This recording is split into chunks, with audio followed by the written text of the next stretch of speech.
أعوذ بالله من الشيطان الرجيم. بسم الله الرحمن الرحيم. الذين قال لهم الناس إن الناس قد جمعوا لكم فاخشوهم فزادهم إيمانا وقالوا حسبنا الله ونعم الوكيل.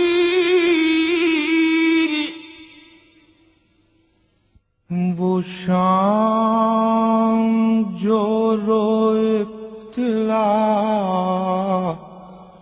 وہ شام خوف و امتحان، وہ آہٹوں کی دہشتیں، وہ ڈوبتی پرچھائیاں، تیرو تبر کا برچھیوں کا کارواں پھیلا ہوا، وہ دور تک لاشوں پر دشت بے امان پھیلا ہوا۔ سفر شام جس کا آغاز مدینہ، نقطہ عروج کربلا اور انجام شام ہے۔ 10 محرم کو حق اور باطل کے درمیان ایک ایسی جنگ چھڑ گئی جس میں بظاہر فتح باطل کی ہوئی، مگر قیامت تک حق سرخرو ہو گیا۔ یزید صرف ایک مورچہ جیتا تھا، لیکن وہ جنگ ہار چکا تھا۔ کربلا کے آخری شہید امام حسین ہیں۔ آپ بے پناہ بہادر اور شجاع تھے۔ حسین مظلوم ضرور ہیں مگر مجبور نہیں۔ حسین کی بہن جناب زینب ایک مقام بلند سے اپنے بھائی کی جنگ دیکھ رہی تھی۔ اس مقام کو تل زینبیہ کہا جاتا ہے۔ آپ حسین ابن علی کے فرزند امام زین العابدین کے خیمے میں تشریف لائیں۔ سجاد سے زینب کا یہ کہنا کہ مولا جاگیے، غفلت سے آنکھیں کھولیے، لٹتا ہے کنبہ جاگیے، اٹھتے ہیں شعلے دیکھیے، جلتا ہے خیمہ جاگیے، اے باقی ذریت یاسین و طٰہٰ جاگیے۔ جناب سجاد بیماری کے باعث جنگ میں شریک نہ ہو سکے تھے۔ پھپھی سے سوال کرتے ہیں کہ بابا کہاں ہیں؟ آپ کہتی ہیں کہ سب شہید ہو گئے۔ آپ خیمے سے باہر آتے ہیں، آسمان کی طرف نگاہ اٹھتی ہے، فوراً سلام کرتے ہیں۔ جناب زینب پوچھتی ہیں بیٹا کس کو سلام کیا؟ کہا کہ میرے بابا کا سر نوک نیزہ پر ہے۔ جب کربلا کے دشت سے نیزوں پہ سر لائے گئے، فتح عظیم الشان کے اعلان فرمائے گئے، باغوں کا رخ موڑا گیا، خیمے اتروائے گئے، قرآن کے سارے ورق شولوں پہ پھیلائے گئے، جلتی ہوئی موجوں کے دامن میں سفینہ آ گیا، عاشور کے سورج کے چہرے پر پسینہ آ گیا، اور سورج غروب ہو گیا۔ تاریکی شب میں چاند بھی بادلوں میں چھپ گیا، وہ بھی اس منظر کی تاب نہ لا سکا، اور شام غریباں کا اندھیرا چھا گیا۔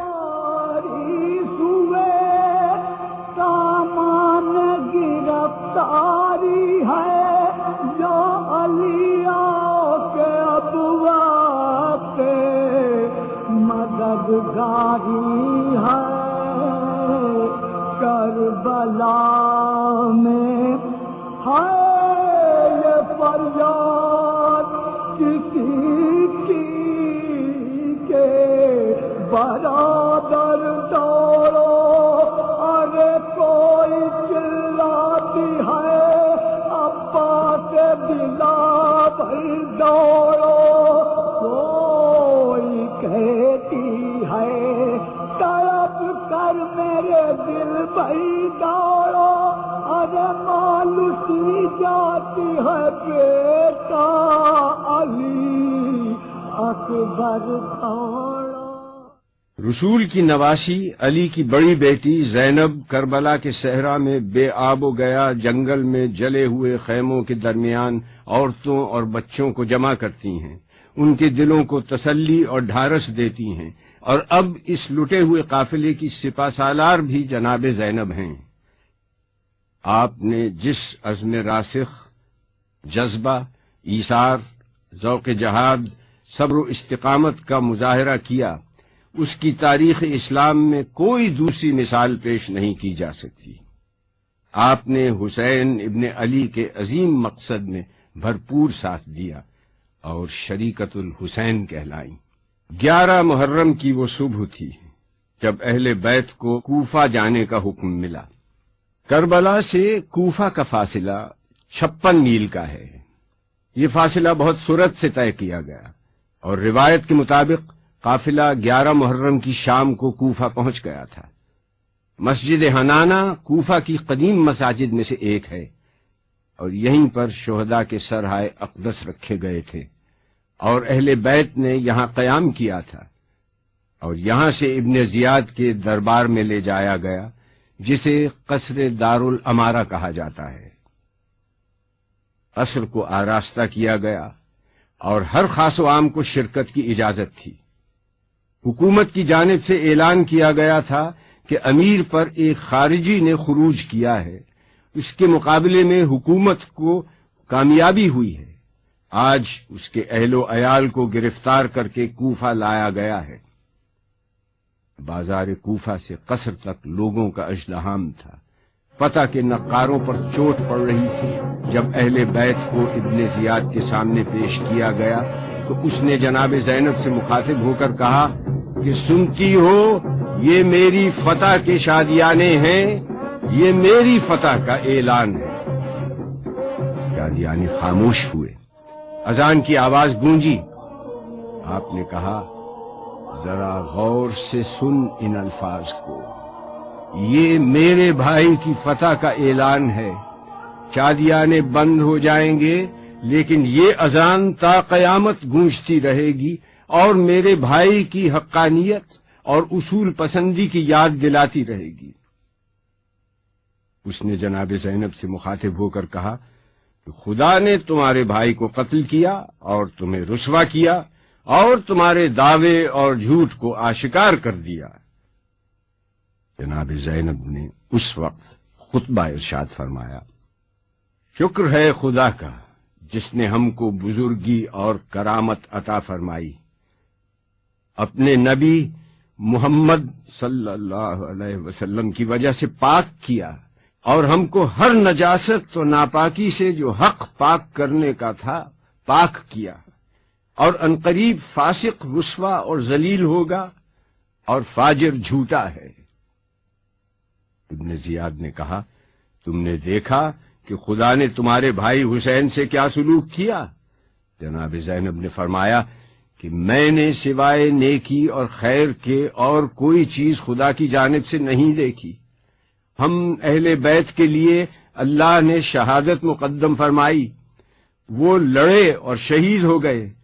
تجھے ایک دن خدا کے سامنے جواب دینا ہوگا، اس دن کے لیے تیار ہو جا۔ افسوس تو عارضی قوت و اقتدار کے نشے میں چور ہے، تیری یہ حکومت اور سلطنت دنیا زائل ہونے والی چیز ہے۔ حسینی انقلاب نے کوفے کے اس قصر کو رہتی دنیا تک کے لیے زمین بوس کر دیا جو آج ہماری نظروں کے سامنے ہے۔ جناب زینب کے کوفے میں اس خطبے کے بعد لوگوں کو حقیقت کا علم ہوا۔ دراصل یہ قیدی باغی نہیں بلکہ اہل بیت رسول ہیں۔ ابن زیاد کو کوفے میں بغاوت کا خطرہ محسوس ہوا تو اس نے قافلے کو جلد از جلد شام روانہ کر دیا۔ کوفے سے شام جانے کے 2 راستے ہیں، لیکن اہل بیت کو طویل اور آبادی سے دور الجزیرہ والے راستے سے لے جایا گیا تاکہ کسی مزاحمت کا سامنا نہ ہو۔ اس راستے کا فاصلہ 1350 کلومیٹر ہے اور یہ مسافت 18 دن میں طے کی گئی۔ اہل بیت کو کوفے سے تکریت، موصل، تل افر، سنجار، نصیبین، راس العین، رقہ، حلب، قنصرین، کفرتاب، ہمس اور ببلک سے دمشق پہنچایا گیا۔ اس راستے میں اہل بیت نے مختلف مقامات پر قیام کیا، مگر شام کے شہر حلب کو ایک خصوصی اہمیت حاصل ہے۔ حلب ملک شام کا سرحدی شہر ہے جسے الیپو بھی کہا جاتا ہے۔ یہ عراق کی سرحد رقہ سے نزدیک ترین شہر ہے۔ اہل بیت نے دیر کے مقام پر ایک چھوٹی خانقاہ میں قیام کیا تھا جس کا نام ماروت و مروسا تھا، اور یہ جبل غربی کے قریب اوجان کے ساتھ نہر قزیق کے سامنے واقع ہے۔ یہاں پر سر امام حسین کو ایک پتھر کے اوپر رکھ دیا گیا۔ سر اقدس سے خون کے چند قطرے اس پتھر پر گرے اور جذب ہو گئے۔ اس زیارت گاہ کے متعلق معلومات فراہم کرتے ہوئے یہاں کے نگران اعلیٰ آیت اللہ شیخ نصر اللہ نے کہا، بسم اللہ الرحمن الرحیم، الحمد للہ رب العالمین، وصلی اللہ علی سیدنا و نبینا محمد و آلہ الطیبین الطاہرین۔ نرحب بالاخوة الاعزاء السيد هادي عسكري والاخوة الذين معه في تشرفهم في هذا المكان، مشهد الامام الحسين عليه السلام او مشهد النقطة كما يقال بهذا الاسم أيضا. هذا المكان له ارتباط في معركة كربلاء، حيث أن الإمام الحسين عليه السلام عندما استشهد في كربلاء أمر يزيد عليه اللعنة أن يأتوا برأس الحسين ورؤوس أهل بيته وأصحابه وعياله أن يأتوا بها إلى الشام. اس خانقاہ کے راہب نے اس رات سر امام حسین سے ایک نور کو بلند ہوتے ہوئے دیکھا تو نگہبانوں سے پوچھا، تم لوگ کون ہو؟ انہوں نے کہا، ہم ابن زیاد کے سپاہی ہیں۔ پوچھا، یہ سر کس کا ہے؟ دير إلى راهب، واسم الدير دير معروف، ومؤلف عبارة عن غرفتين صغيرتين. راہب نے یہ سوال کیا، کیا ہے اس کا نام؟ فرمایا، فاقہ کش وطناوارہ تشنکام، مقتول نیزہ و تبر و خنجر و حسام، جس کو ملانا پیاس میں پانی کا ایک جام، بے گور و بے کفن جسد پاش پاش ہے، سر یہاں ہے، کربلا معلّہ میں لاش ہے۔ یہ حسین ابن علی کا سر ہے جو فاطمہ بنت رسول اللہ کا بیٹا ہے۔ نے کہا، تمہارے نبی کا نواسا؟ انہوں نے کہا، ہاں۔ نے کہا، تم کیا ہی برے لوگ ہو، کیا یہ ممکن ہے کہ تم مجھے ایک رات کے لیے یہ سرد اقدس کو اسی پتھر پر غسل دیا؟ خون حسین اس پتھر پر جم گیا، اور 1400 برس گزرنے کے بعد بھی آج یہ اتنا ہی تازہ ہے۔ اس نے اللہ سے اور اس جگہ کی برکت سے یہ ایک اہم زیارت گاہ ہونے کے ساتھ ایک معجز نما مقام بھی ہے۔ اس واقعے کی مناسبت سے اس مقام پر ایک اہم زیارت تعمیر کی گئی، اسے مشہد النقطہ کا نام دیا گیا۔ 333 ہجری میں سیف الدولہ حمدانی نے حلب فتح کیا تو حمدانی سلطنت کا پایہ تخت حلب کو قرار دیا۔ اس نے خانقاہ میں روضہ تعمیر کیا اور اس مقدس پتھر کو محفوظ کر دیا اور اسے مشہد الحسین کا نام دیا۔ سیف الدولہ کے بعد اس کی تعمیر جدید الحاج ابو نصر بن طباخ نے کی۔ اس کا مرکزی ایوان الحاج ابو غانم بن شقویق نے بنایا۔ صفی الدین طارق بن علی البالس نے مرکزی دروازہ بنوایا اور 585 ہجری میں یہ عمارت مکمل ہو گئی۔ جب سلطان صلاح الدین نے حلب فتح کیا تو وہ یہاں آ کر زیارت کرتا تھا۔ تاتاریوں کی یلغار نے اس زیارت گاہ کو بھی نہ چھوڑا، وہ لوٹ مار کرتے ہوئے تمام تحائف و جواہر لے گئے اور عمارت کو شدید نقصان پہنچا۔ جب ملک سلطان الظاہر حلب کے حکمران ہوئے تو انہوں نے یہاں تعمیر نو کا بیڑا اٹھایا۔ 1970 میں اس زیارت گاہ کی تعمیر جدید کا کام از سر نو شروع کیا گیا، جس کی سرپرستی آیت اللہ سید محسن الحکیم نے کی، اور آیت اللہ شیخ نصر اللہ کو تعمیری امور کا نگران مقرر کیا۔ زائرین کی سہولت کے لیے وسیع و عریض صحن بنائے گئے اور جدید سہولتیں فراہم کی گئیں. زیارت گاہ سے ملحق مسجد ہے. حدیث عشق دو باب است، کربلا و دمشق، یک حسین رقم کرد و دیگر زینب. ملک شام جس کا نام سوریہ بھی ہے، دمشق اس کا دارالخلافہ ہے. یہ فلسطین اور ترکی کے وسط میں واقع ہے. پیغمبر حضرت آدم نے یہاں رہائش اختیار کی تھی. قابیل نے اپنے بھائی حابیل کو اسی سرزمین پر قتل کیا تھا. دمشق دنیا کا قدیم ترین شہر ہے. زمانہ قبل از تاریخ دمشق موجود تھا. 732 قبل مسیح اسیرین آباد تھے. اس کے بعد مختلف قومیں آباد رہیں. دمشق قدیم اور جدید تہذیب کا سنگم ہے. تاریخ دان دمشق کو جولاق، الفایا، الشام، دمشق ابن کنعان کہتے ہیں. قدیم دمشق کے چاروں طرف مضبوط دیوار تھی اور 8 قدیم دروازے تھے، جن میں سے 2 اسلامی حکومتوں کی یادگار ہیں. دمشق کو اسلامی دنیا میں ممتاز مقام حاصل ہے، جس کی بنیادی وجہ روضہ سیدہ زینب، قبرستان باب صغیر، مسجد اموی، روضہ جناب رقیہ بنت حسین ہے. قبرستان باب صغیر دمشق میں مقام شرجی میں واقع ہے. یہ ایک وسیع و عریض قبرستان ہے جہاں عام لوگوں کے علاوہ اسلامی دنیا کی عظیم برگزیدہ ہستیاں، امہات المومنین اور امام زادگان مدفون ہیں. ان قبور کی خاص پہچان یہ ہے کہ ان پر سبز گنبد ہے. یہ حضرت بلال حبشی کی قبر ہے. آپ کا تعلق حبش سے تھا. آپ صحابی رسول ہیں اور آپ کو اسلام کے پہلے مؤذن ہونے کا شرف حاصل ہے. مقصود تھا جو تذکرہ رب ذوالجلال، فرمان پر رسول کے حاضر ہوئے بلال. ایسی اذان دی کہ فضا ہو گئی نہال، حیرت سے سن رہے تھے فصاحان باکمال. اب کیا کریں ثنا کوئی ایسے مقال کی، تاریخ میں ہے گونج اذان بلال کی. رابر میں صحابی جلیل عبداللہ ابن جعفر طیار کی قبر ہے. اس گنبد کے نیچے اسما زوجہ جعفر طیار، سیدہ میمونہ بنت امام الحسن اور حمیدہ بنت مسلم ابن عقیل ہیں. ایک گوشے میں سکینہ بنت الحسین اور سیدہ ام کلثوم بنت امام علی ابن ابی طالب کا روضہ ہے. جناب سکینہ امام حسین کی چھوٹی اور لاڈلی صاحبزادی تھیں، جن کا انتقال شام کے قید خانے میں ہوا. ننھی سی کہاں قبر بناؤں میں تمہاری، چادر بھی نہیں جس کا کفن دوں تمہیں واری. پردیس میں کی تو نے قضا ہے میری پیاری، کیا آخری خدمت کرے ماں درد کی ماری.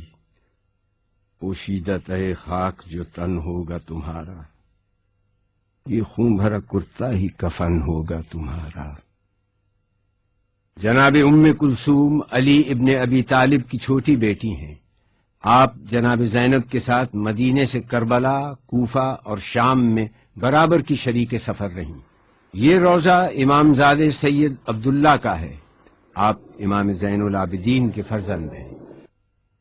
2 ازواج رسول کے روضے بھی اسی قبرستان میں ہیں. ام حبیبہ کی قبر مبارک یہ ہے. آپ کا اصل نام رملہ ہے. آپ کا انتقال 44 ہجری میں ہوا. آپ پاکیزہ ذات، عمدہ صفات اور سخاوت کرنے والی بلند ہمت خاتون تھیں. یہ ام سلمہ کی قبر مبارک ہے. آپ کا اصل نام ہندیہ اور رملہ ہے. کنیت ام سلمہ ہے. آپ کا انتقال 61 ہجری کے آخر میں 84 سال کی عمر میں ہوا. یہ کنیز فاطمہ جناب فضہ کی قبر ہے.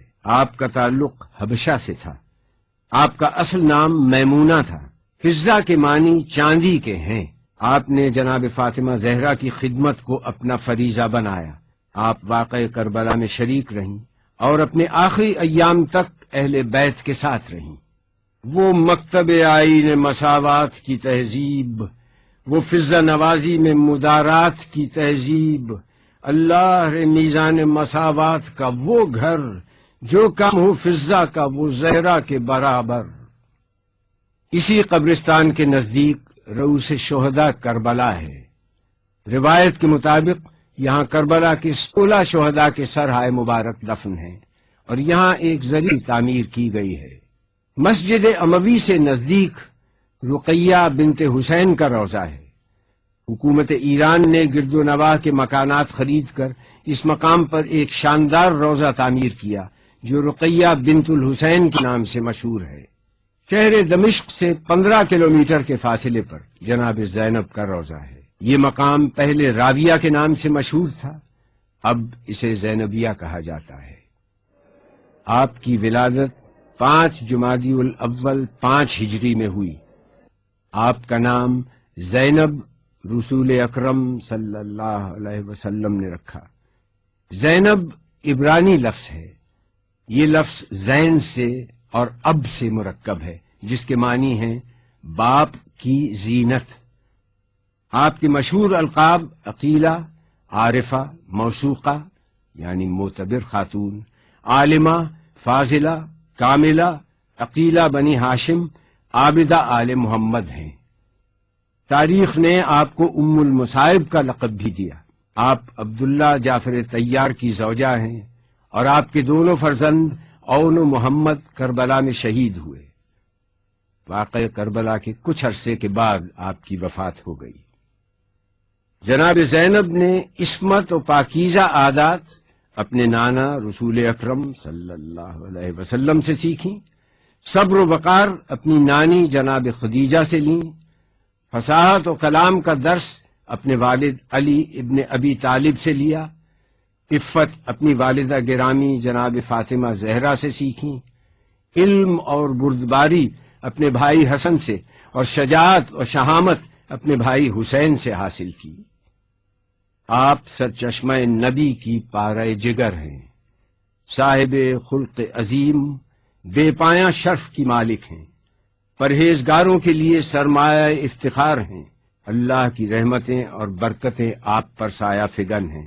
آپ زمزم و صفا کی آبرو بڑھانے والی بیوی ہیں۔ آپ مظہر وصف امامت ہیں۔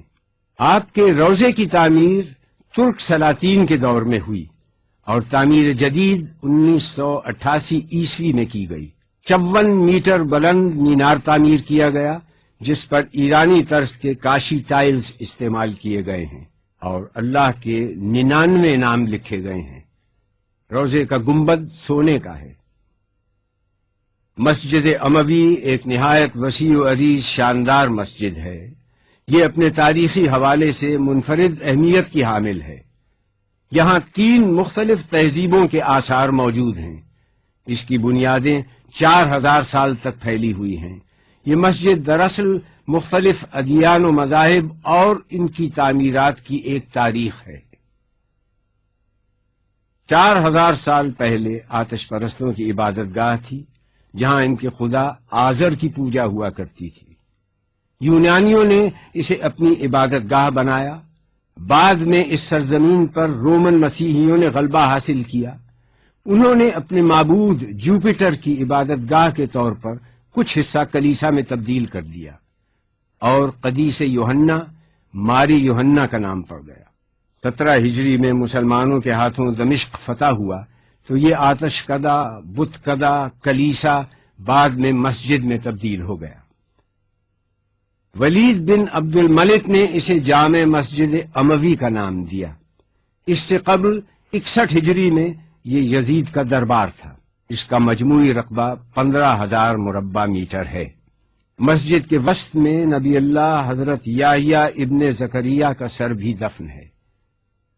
مسجد اموی سے ملحق کھنڈرات کا ڈھیر آج بھی موجود ہے۔ یہ یزید ابن معاویہ کا محل ہے جہاں وہ رہتا تھا۔ ماضی میں ظلم و استبداد کرنے والی حکومتوں اور جابر حکمرانوں کا ذکر اب ان زمین بوس کھنڈرات تک محدود ہے، وہ بھی اس لیے کہ اگر آج دنیا میں کہیں بھی ظلم و جور ہوگا تو ان حکمرانوں کا انجام بھی اس سے مختلف نہیں ہوگا۔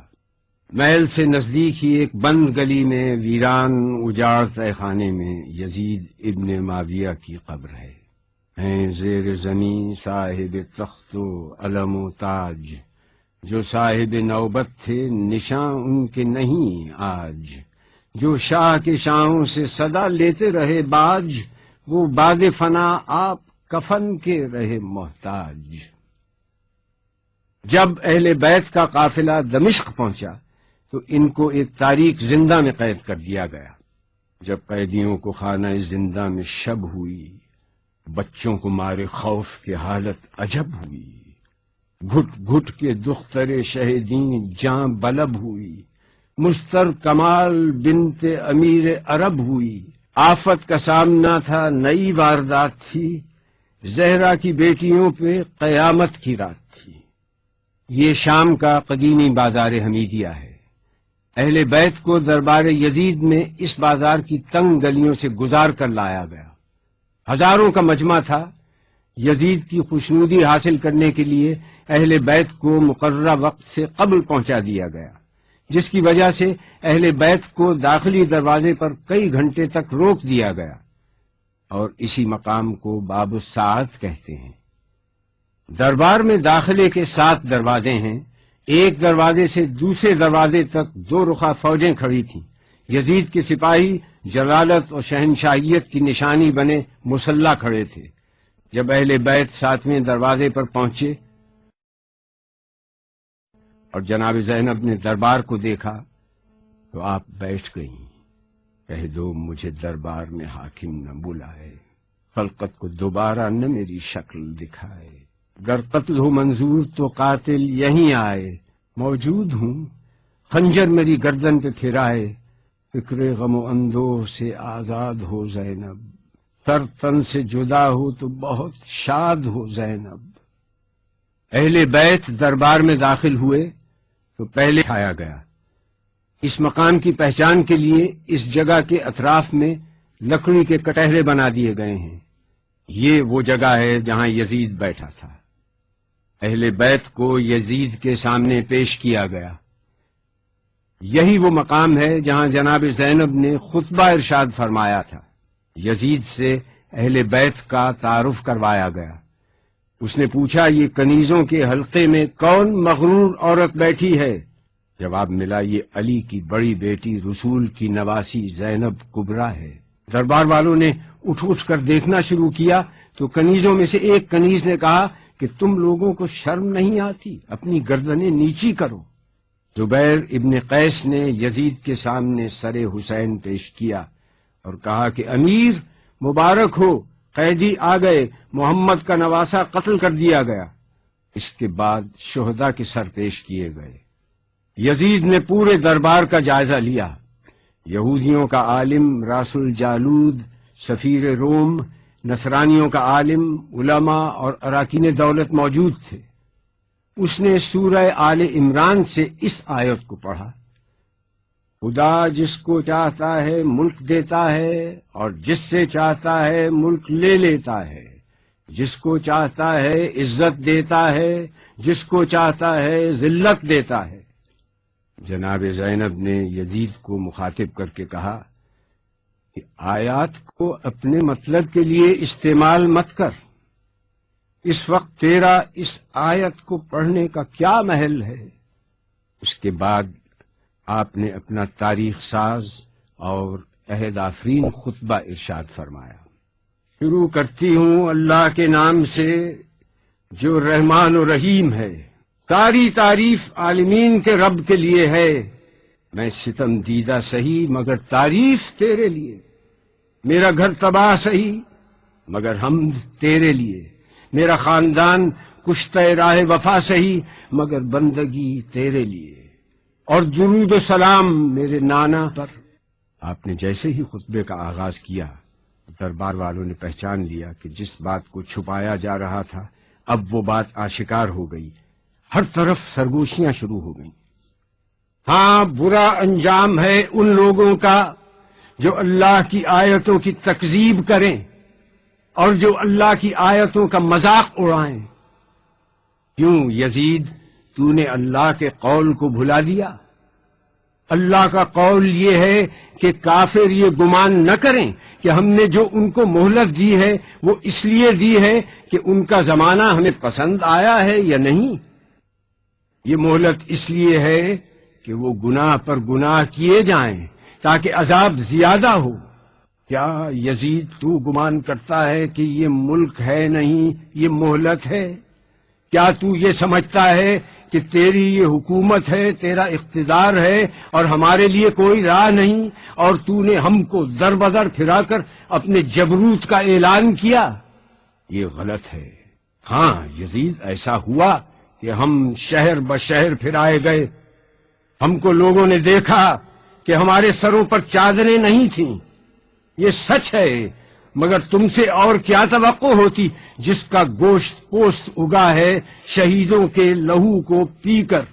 اور تو کیوں جلدی نہ کرتا ہماری شہادت پر؟ کیونکہ تیری نگاہ بغض، نگاہ عداوت ہمارے گھرانے پر لگی ہوئی تھی. کس کا لشکر کمزور ہے یہ تو جان لے گا. میں دیکھ رہی ہوں کہ تو میرے خطبے کو روکنا چاہتا ہے، تو کسی اور کام میں مصروف ہے. ہاں، اب جتنی تجھ میں ہمت ہے ستم اور کر لے. یزید، تو ہم کو ڈراتا ہے؟ اس کی قسم جس نے ہمارے گھرانے میں نبوت دی، اس کی قسم جس نے ہم کو کتاب سے سرفراز کیا، تو ہمارے مقصد کو پا نہ سکا. اب تو ہمارے ذکر کو قیامت تک نہ مٹا سکے گا. تو یہ نہ بتلا سکے گا کہ آل محمد کس غرض کے لیے قربانی دے رہے تھے. اب تیری رائے میں فتور آ چکا ہے، تیرے دن گنتی کے رہ گئے. اب تیرا مجمع منتشر ہونے والا ہے. تاریخ سے ثابت ہے کہ آپ کی یہ پیشین گوئی چند دن بعد ہی پوری ہو گئی، جب شام کے قید خانے میں حسین کی ایک بچی کا انتقال ہو گیا اور اراکین دولت شام یزید کے سامنے صف آرا ہو گئے اور شام میں بغاوت کا آغاز ہو گیا. میں دعا کرتی ہوں اللہ سے کہ جس نے ہم کو سعادت و شہادت عطا کی، اسی طرح سے ہم کو وراثت ارضی نصیب ہو، اسی طرح سے ہم کو خلافت ارضی بھی ملے، اور اسی طرح سے ہم اس کی بندگی میں کامیاب رہے. جناب زینب کا خطبہ اس آیت پر ختم ہوا جس کی ابتدا میں تلاوت کی گئی، جس کا ترجمہ ہے کہ اللہ ہی ہمارے لیے کافی ہے، وہی ہمارا سہارا ہے. سلام ہو خدا کی راہ میں جہاد کرنے والی پر، دین کے سب سے بڑے پیشوا کی سیادت ماں بیٹی پر، خدیجہ کبریٰ کی ابدی یادگار پر، علی مرتضیٰ کی دختر پر، فاطمہ زہرا کی زندگی کے جوہر پر، غریب الوطن پر، اسیر محن پر. آپ کی خدمت میں سلام، ہزاروں درود و سلام. ترجمان سیرت آل با زینب ہوں، شارح احکام دین مصطفیٰ زینب ہوں، ناشر پیغام شاہ کربلا زینب ہوں، رہنمائے اہل تسلیم و رضا شبیر تھے، خون کے دریا میں بے شک ناخدا شبیر تھے، آگ کے دریا میں لیکن ناخدا زینب ہوں،